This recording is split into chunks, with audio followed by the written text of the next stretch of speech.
LinkedIn presents. I used to tell my students, I want you to have a quarter life crisis now so that you don't have a midlife crisis later on in life.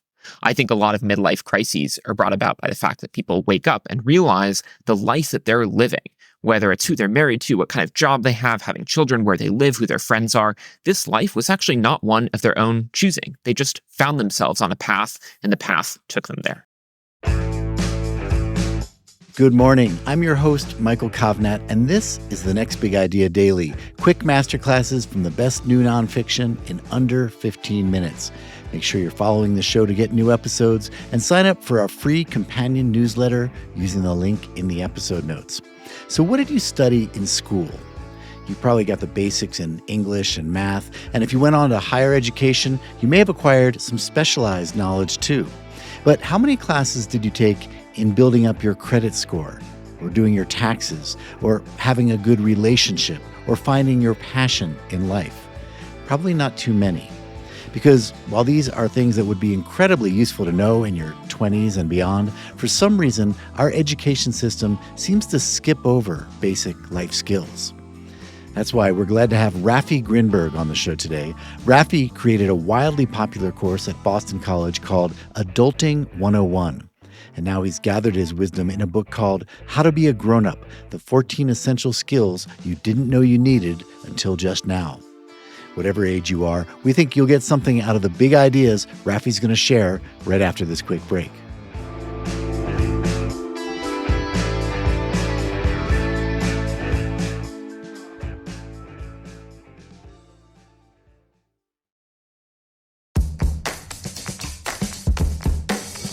Hey you! I'm Andrew Seaman. Do you want a new job? Or do you want to move forward in your career?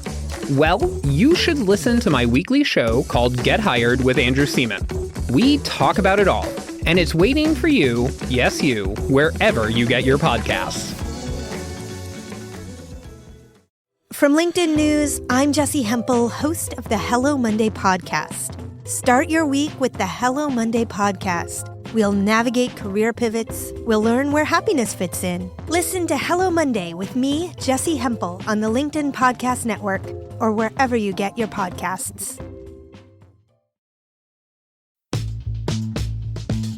Isn't it crazy that you are required by law to pay your taxes every year, and yet no one in school or even college teaches you how?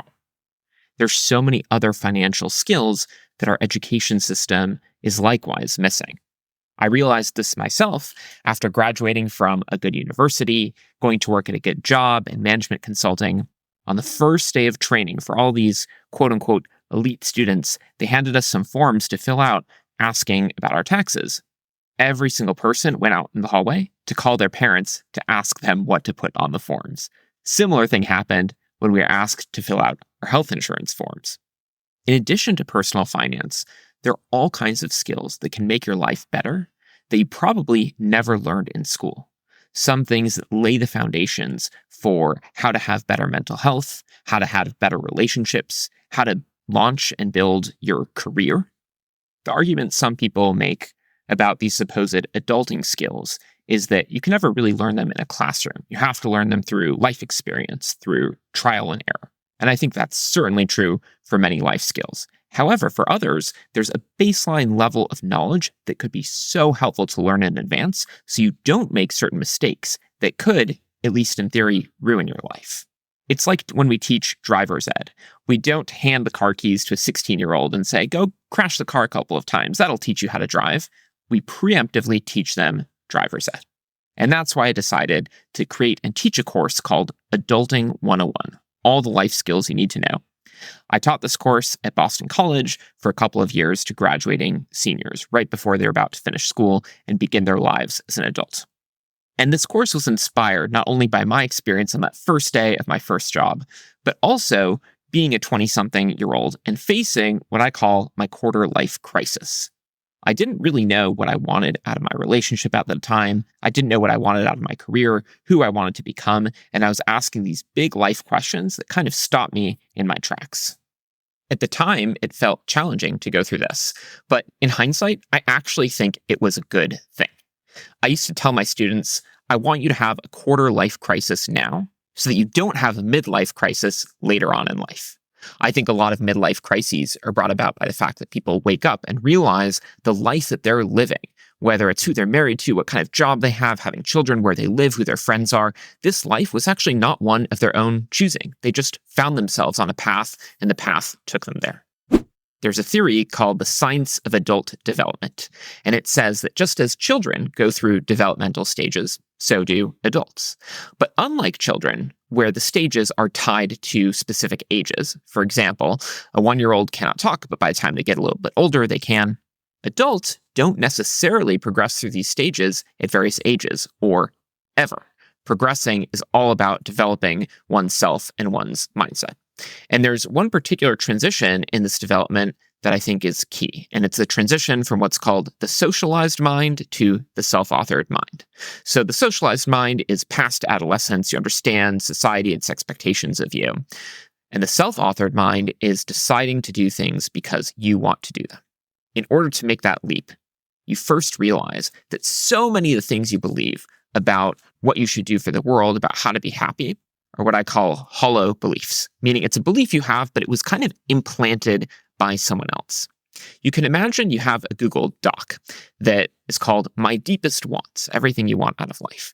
And when you look at the revision history of that document, you notice that some of those beliefs were not actually brought about by your own thoughts, your own development, but actually by things other people led you to believe, your peers, your parents, even your teachers. For example, I've always wanted to become a doctor, or I've always wanted to become an engineer. I've always wanted to live close from home, or I've always wanted to move far away from home. I've always wanted to have lots of kids, or I don't want to have any kids. No matter what these beliefs are, you can examine every single one of them and determine for yourself, is it something you still truly believe? Or is it, as I mentioned, a hollow belief? Oh, I realized I only wanted to pursue this career because when I was young, other people who had that career seemed to receive a lot of social status, like praise or admiration from the community. And until you go through each of those beliefs one by one and test whether or not they're hollow, you can never truly graduate to the self-authored mind. You can never truly live the life that you've decided you want to be living. And of course, your beliefs, including your deepest wants, change over time. The idea is not that you come up with them when you're 20-something and they're fixed and they stay the same forever. God knows, mine have changed too. But the idea is that at least as a starting point, you can try to eliminate the hollow beliefs or replace them with beliefs that are more hard-won. It's as if your whole life, you've had read-only access to this Google Doc. And now, for the first time as a 20-something, you have edit access. Once you've started asking yourself, what do I want? The next question is, how do I get it? In order to do that, it's helpful to learn some foundational skills in personal finance, mental health, and relationships. Let's do a couple, starting with personal finance. Similar embarrassing story about myself. I got married when I was relatively young. My wife and I went to New Mexico for our honeymoon. We got to the airport late at night. The car rental desks were about to close, and none of them would rent us a car because I didn't have a credit card. I was 24 years old. I was already working in a job for a couple of years, thankfully making a stable income, but I'd never gotten a credit card. And even though I had a debit card, money in my bank account, you name it, they would not let me rent a car. And the counters were closing. It was the first night of our honeymoon. I felt like not very much a grown-up. It was embarrassing. Thankfully, one of the counters, the lady there was incredibly nice and said that we could rent a car with just a debit card, although we did have to put down a hefty deposit. She's really nice also. She upgraded the car to like a pickup truck with a thing in the back. And she said that's so that you can go out into the desert and do your honeymoon business. True story. That's when I went back home and got a credit card. My wife and I began our lives as financial adults together. But I'd grown up believing credit cards are bad because debt is bad. And I still believe that for the most part, debt is not ideal.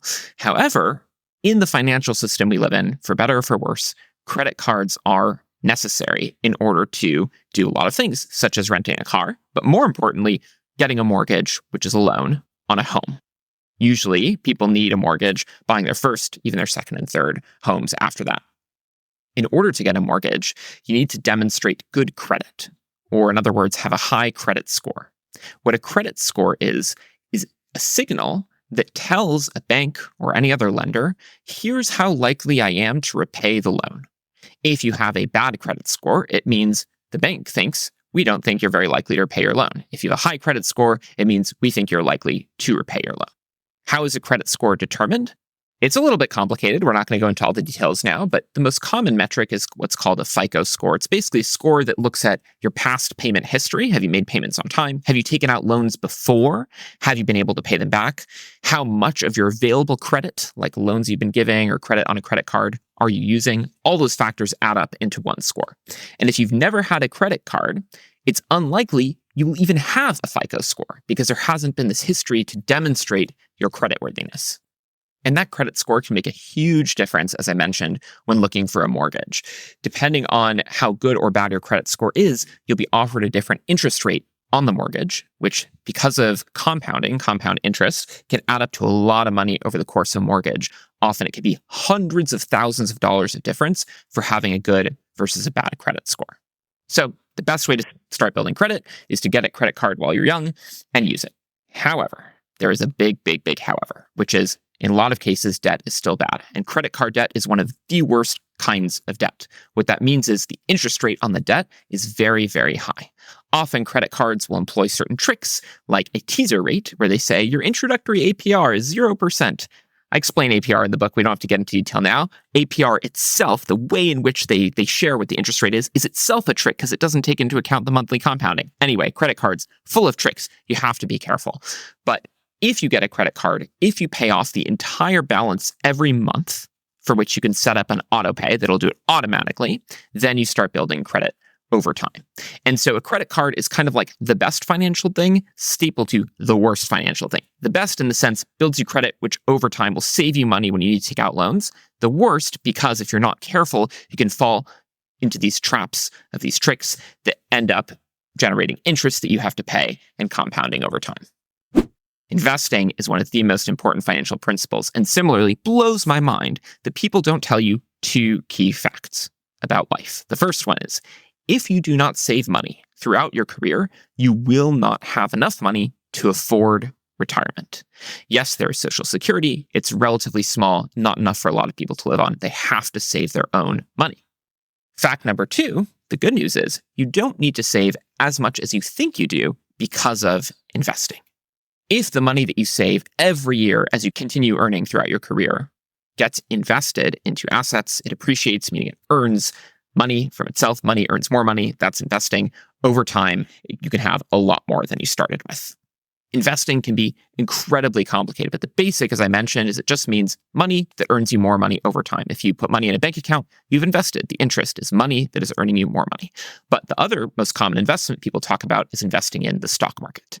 And that is a confusing term. It can mean a lot of things. When I refer to it, I typically mean investing into an index fund, which is kind of like a big basket of all the different stocks. And the amazing thing about index funds is that they're essentially mimicking the overall economy. So as the economy grows, these index funds tend to grow too. And over long periods of time, they average about 10% growth per year.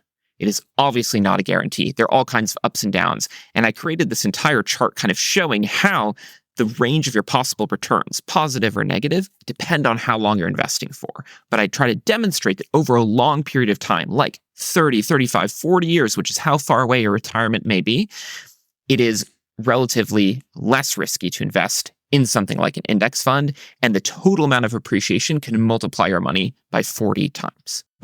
Disagreements happen often in life, of course. And you might be thinking of a big political disagreement on a topic like abortion. Okay, a big one. We'll go right into it. It could be abortion, but it could be something small, comes up in the workplace or with someone else. A lot of people tend to shy away from disagreements. What makes them unpleasant is that people's emotions tend to flare up. And there's a social psychologist, Jonathan Haidt, who I used to work with.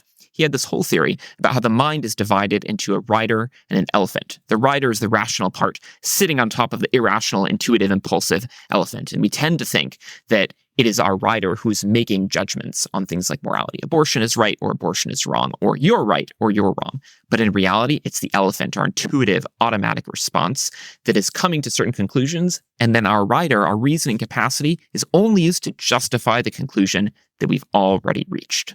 So if that's the case, if you say something someone disagrees with, their emotions flare up, and then they're using their reasoning facilities to just justify the conclusion they've already reached. What is the point of a disagreement? Don't they always tend to lead to bad emotions and no good outcomes? I don't think so. And I think the reason for that is a lot of people approach disagreements the wrong way. They're often trying to convince somebody else that they're right, or to win the debate, or to look smart in front of other people. And those goals are often fruitless. But what if instead your goal from a disagreement is to learn something new? To learn what the other person thinks. Everybody has a different viewpoint. And if you see things from their viewpoint, you'll have a different literal view, a different point of view on the topic, abortion, this thing you disagree on, whatever's happening in the workplace. You may not walk away being convinced. You may not walk away even having found common ground. That's actually totally fine. But you will walk away having understood their point of view. And in order to do that, what you have to do is lower their defenses, calm the elephant of that intuitive emotional response they may have. And that's typically best accomplished in 4 steps. First, show that you have shared intent. I would love to try to understand what you think and why you think it. That suddenly puts you on the same team as the other person. You're no longer in opposition. You both have the shared mission of understanding what they think and why. Second is to acknowledge their point of view. Say, I understand where this comes from. Hopefully it's genuine, right? That you really do get to the bottom of their viewpoint, where it comes from, and try to understand it. Third, repeat it back to them. Show them that you understand it. Show them that you can articulate it in an ideal world even better than they could articulate it themselves. And fourth and last, that's when you can finally share. Share your own viewpoint. Say, it was really helpful to understand yours. Let me share mine and see what you think. Thank you, Rafi. Okay, everyone, you can get a copy of How to Be a Grown-Up wherever you get your books. That's our show for the day. If you got something out of it, please leave a rating or review in your podcast player so others can find it too. And stay tuned to the next Big Idea Daily, because this week we'll be sharing ideas about the job search, your muscles, and bears. That's right, bears. I'm Michael Kovnat. See you tomorrow.